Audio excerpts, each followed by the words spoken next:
আখির কপাল আবারও খুলে গেল। রুবায়েত ফাতেমা তনি আপু কিন্তু এবার আখিকে দিয়ে ব্রাইডাল শুট করাবে, ঠিক এমনই একটা গুঞ্জন সোশ্যাল মিডিয়াতে শোনা যাচ্ছে। অনেক আগে থেকেই কিন্তু তনি আপুর সাথে আখির বেশ ভালো একটা সম্পর্ক রয়েছে।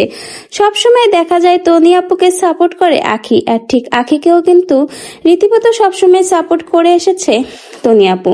এমনকি তনি আপুর বিয়ের ইনভাইটও আখিকে করেছিল, কিন্তু দেশের বাইরে হওয়ায় সে যেতে পারেনি। তো বোঝা যাচ্ছে তনির সাথে কিন্তু আখির সম্পর্কটা বেশ ভালো। রিসেন্টলি সোশ্যাল মিডিয়াতে শোনা যাচ্ছে আখিকে দিয়ে নাকি এইবার ব্রাইডাল শুট করাবে তনি আপু, এমনই একটা গুঞ্জন ছড়িয়ে পড়েছে। একদিকে আখিকে দেখা যাচ্ছে ভারী মেকআপে সেজে ব্রাইডাল শুট দিচ্ছে, অন্যদিকে ভিডিওতে দেখা যাচ্ছে তনি আপা ফটোশুট করছে। বলতে গেলে দুজনে একসাথে সামনে নতুন একটা কাজ শুরু করতে যাচ্ছে। আখি বউ সেজে ব্রাইডাল শুট দিচ্ছে।